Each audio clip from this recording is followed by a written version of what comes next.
Saturday Showdown, Gen G Esports versus D+ Key. Yeah. So obviously being able to go double support item, you can still get that on the Nautilus in this situation. But I guess the Nautilus will be doing a lot of the farming. You want to get those souls on the center, which obviously will scale really well in the later stages. And we do see the Lucianami obviously coming out with Milio Band away, so both teams mirroring the lanes in which they have picked things. Well, you got to get the eye drops in before you play the game. Also after the game, just to keep those eyes healthy, generally a good idea. Yeah, it absolutely can, as it looks like we're just about ready to hop onto the Rift for game number 1. We do see Execute has picked up Teleport here on the Nautilus as well, so doesn't feel very threatened about this laning phase, and we'll try to utilize that as the game comes along with triple Teleport on the team. It didn't actually take much damage. He's fine. Staying up. Okay, they're gonna hit level 2. That was an interesting hook, as the root will come down and prevent any further chase. Still, even so, is level 1. Here's a little invade from Peanut, trying to get on top of Willer here, who is in a bit of trouble. Gonna get knocked into basically the wall, but not quite, as Willer will flash and die anyway. Forces the follow flash from Peanut, I suppose, but that's first blood for the HLE Esports jungler. Interestingly enough, we see Henna actually coming back with a support item. I wonder if they'll give farm now to Execute so we can get his, if they are going the double support item. Oh, Viper.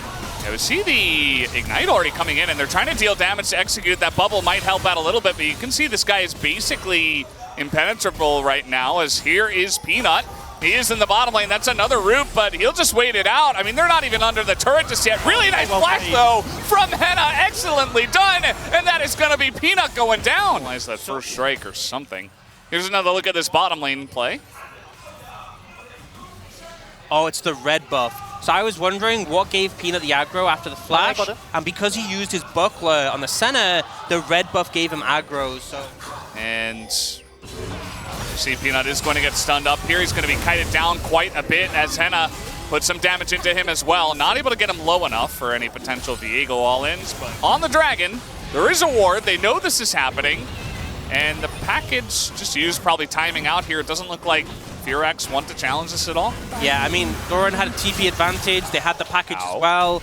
I just think there's no realistic situation where Firax wanted to go for that fight, but those souls as well. I would be interested to see how many stacks the Senna has, just because obviously this is a lot more farming than we have historically seen for like a fasting Senna. Even though, to be honest, this makes more sense. Yeah, trying to get on a Doran here, clear near his Meganar, but not quite able to get there as Doran just too fast with the Ghost. And yeah, I mean, Henna also has that kill, so helping to shore up a little bit. Execute gonna spot Peanut. I mean, this Dragon isn't even up yet, but they're still just kind of hanging out in mid. Yeah, the timing a little bit off, it feels like, especially now Zeka's just able to go back, pick up a package, and teleport in if he needs to. And doesn't even need to teleport. I think it's so important because... Oh, the predict Viper! He's just gonna get caught out just like that! Has to flash, nearly goes down, but he at least gets that culling in, and now Willer goes down. He gets a bit low closer, finally gonna join the fight. He wasn't here for any of this. But regardless, there just wasn't enough damage, wasn't enough CC coming through, and we end up seeing Viper living. And now, Clay, you're in trouble. Yeah, he's in trouble. He's gonna hop the wall, run into a Poppy. He does flash, and that might give him a little bit of an extension, but this is a long jungle. That hit is not gonna knock him into the wall. As Clear is getting low, but the Ghost coming in from the Udyr, and they should be able to take him down. That they do. As the rings explodes. Yeah. It's only 60 souls right now, 63, which isn't that many.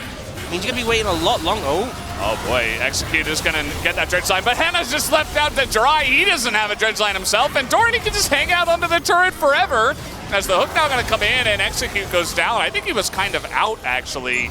He was. But then I don't know about this.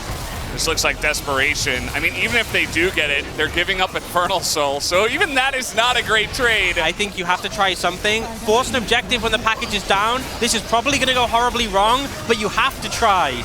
You gotta try. Zeka's gonna try to TP in, speaking of which, as that tidal wave goes a bit awry, as everybody's in the back of the pit, and they are getting a nice little setup actually on the backside there, but Willer is going to take down the Baron now, as HLE Esports looking to clean up as much of them as possible afterwards.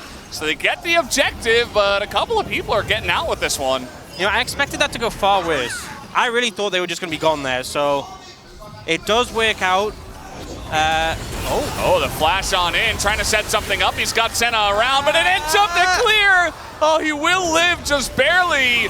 As here comes Closer. Did they get him in? No, they did not, as now Henna is going to be sniping him down. Look at that range. As Henna will take a couple of extra kills. Just trying to hit the big one.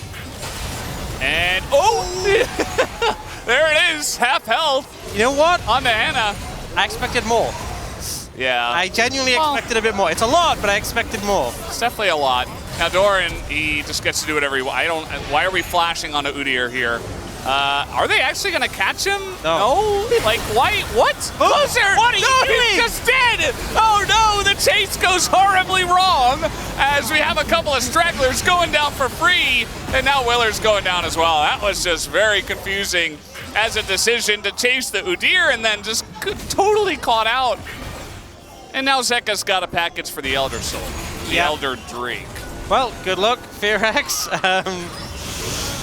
Yeah, I think they really need to just explode someone, get the resets on the Viego. I'm not even sure that'll be enough. That has to be the hope, right? You just need to pop someone. Execute needs to be leading the charge with the engage. Ideally, they catch Zeka before he packages, but that's going to be such a long shot. Yeah, I mean, if Fearx win this one, like that's going to be insane. Look at that damage. That's not a clear. And yeah, he's mini-Gnar, but like, come on. That's the damage I was expecting. Kind of insane stuff. Execute's like, please, I want to engage. Please don't kill me. Zeka going a little bit too ham as the Azir value is kind of insane, but it's a little bit not insane enough as now it's only clear and he is going to get bubbled and down he goes. That'll be Elder Drake to the side of Palmolive Esports and maybe just the game. Yeah, I mean, Zeka went in, he went hard, but he did so much damage there. Traded his life for the Elder for the game, and, well, I mean, they don't even need the Elder. They're just going to end here. And for a game where it felt like, you know, Fearx didn't have the most control, but they were keeping it sort of even, they really just completely collapsed in the later stages of this game. You can see the veterancy from Palmolive Esports definitely having a lot of value there. Yeah, I feel like they just waited until Fearx made a mistake and then the game was over. GG. Game number one. Pretty decent damage number at the end of it, but nowhere near what Zeka's going to have in this one. And the poke damage was just a bit too much, especially after that Infernal Soul. You know what's crazy? He did so much damage in that final fight. For Doran. Yeah, it seems like they didn't want to go Corki Rumble maybe, so... Yeah, they wanted more of an AD damage profile. Yeah. Which I think, honestly, Fearx pretty fortunate in that regard, because I really feel like if you're playing Renata into Corki, you're just going to get one shot before every... No way. Okay, for a sec. Yeah. I mean, they hovered a bunch of stuff and then they landed on that one. I'm like, wait, no way. Okay. Lee Sin makes a lot more sense. Kind of put you on the back foot. For Viper and Delight, need really level 3 before they can contest much. The flash handshake, again, not the first time. And Viper has barrier, but he is going to take a massive chunk of damage. They also get the heal here out of Delight. Pretty happy with the outcome, you know. The early lane didn't go great, but somewise. Uh-oh, Zeka. Okay, he's going to jump, but the Q hits in midair, and now Zeka, he's got a flash, and Willer is not going to follow on that one, just happy to get the summoner down. And that becomes very difficult if the enemy jungle is shadowing, if the enemy jungle is there. So Zeka, trying to play aggressive, gets punished. We'll get some support from Peanut to push the wave in. Yeah, could end up being some kind of 2v2 here. Zeka's very low, though, and here's Willer. Has to jump away, and Peanut comes back to help out. They're not able to capitalize on this one. Yeah, really well played by Peanut to ensure no chance the Sonic Wave would hit by getting in front of it. And end result is Zeka's able to escape and survive. A little bit of a chase here on this one. Has to flash the handshake, and now a little bit of a slow onto Viper once again. Just trying. We did know this was a possibility, that this could happen again. I was hoping it wouldn't happen so soon, you know, give Mooney a bit of a recovery period. But he is not going to be happy. Okay, well, Ignite is going to come down, and level 6 is hit here. The ult comes down on the clear as well, and you know, those Swifties keeping him in range, but it's Udyr after all, and he just doesn't care.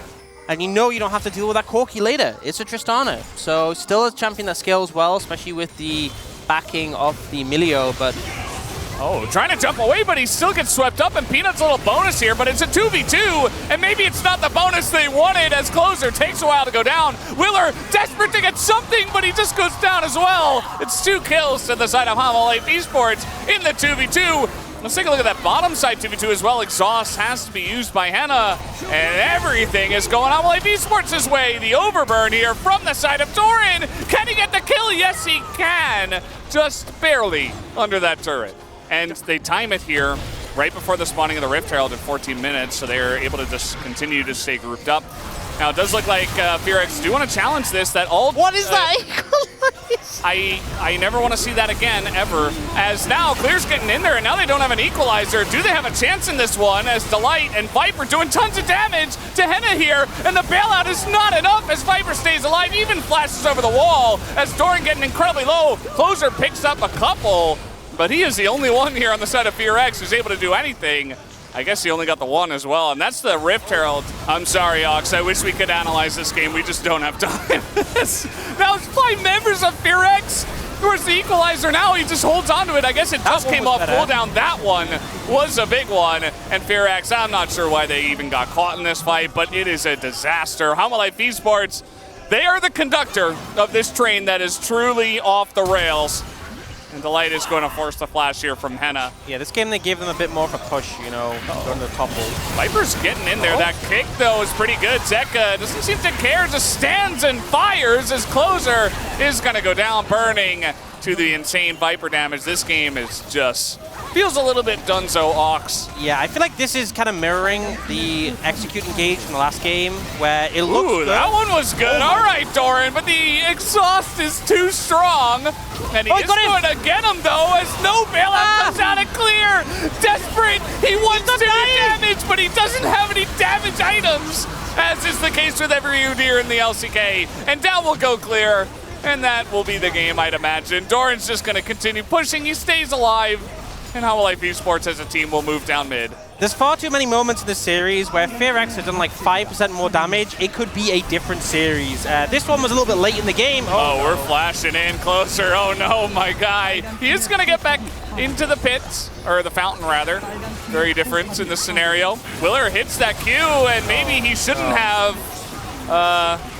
Interesting. And now Zeka going to hop away. And they have another wave. They actually have a chance, but the Sun turret is up.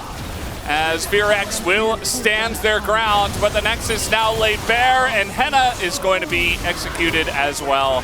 And Closer just being chipped away here by Zeka, the 2 mid laners, and the Udyr still can't kill anything. They finally got the Tristana. As we're just completing the tutorial here for Life Esports. They take down every single inhibitor. And that'll be the game, guys. 21 minutes, and Life Esports take game 2. And they showed that's how you chase down an Udyr, right? Yeah. They won't make the same mistake. That's it. 21 minutes, 21 and a half minutes. There was never any question the gold graph really.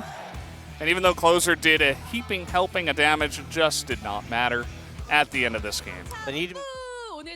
Thank you very much. This is Dear for the POG interview translation, joined by Zeka of Life Esports. Congratulations!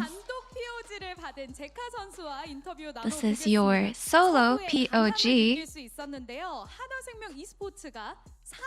Now, Life Esports secures the 3rd consecutive win. How do you feel?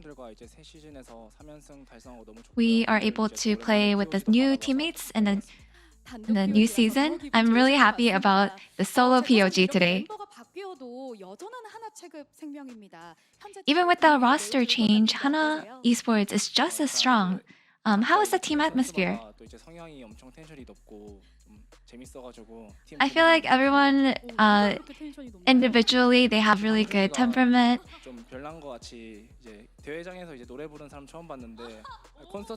I've never seen anyone sing on the stage before, but one of my teammates actually do that, so I think that's why we're in really good spirits today.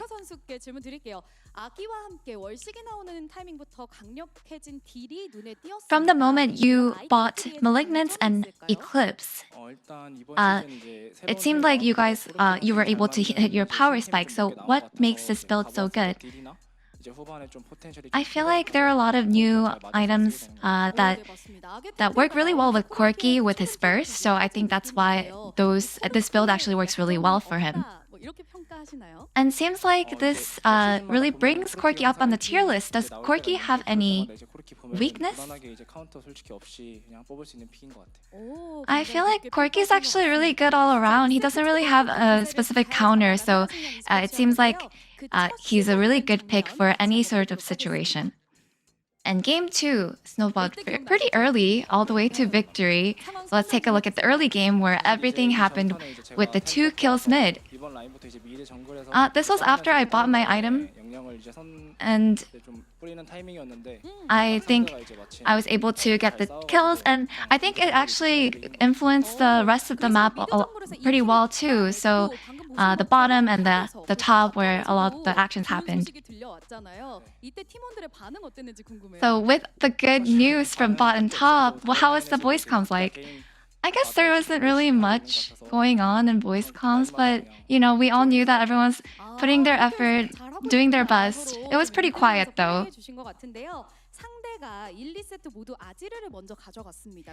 And the opponent took Azir blind in both games 1 and 2, and you responded with mid Corki and Tristana. So were you ready for that Azir pick? I think because Azir is weak early, we're trying to go for mid picks that have a scaling potential. And we noticed your great synergy with Peanut, and you guys are actually neck and neck in game 2 POG votes, so how is working with him? I feel like he's a really good babysitter when it comes to looking mid, and he definitely got me big, so I'm really happy to be working with him. Any word for Peanut? Thank you for feeding me. You know, everyone else got a POG last week except me, and I was hoping that I would get it. And I'm really happy that I finally got it. And Zeka, when it comes to you as a player, it seems like mechanics is something that stands out, but consistency is also something that you are strong with. So what is your secret when it comes to consistency? I feel like, yeah, maybe I have room for improvement when it comes to consistency. I'll try to keep it up. And with HLE going undefeated, your next opponent for the 4th consecutive win will be T1. I feel like this upcoming Match11 will be the most important match this season, so we'll make sure that we're prepared for that and make sure that we are good enough to win that one. And this will be the end of their interview with Zeka with Hanwha Live Esports, and back to the space.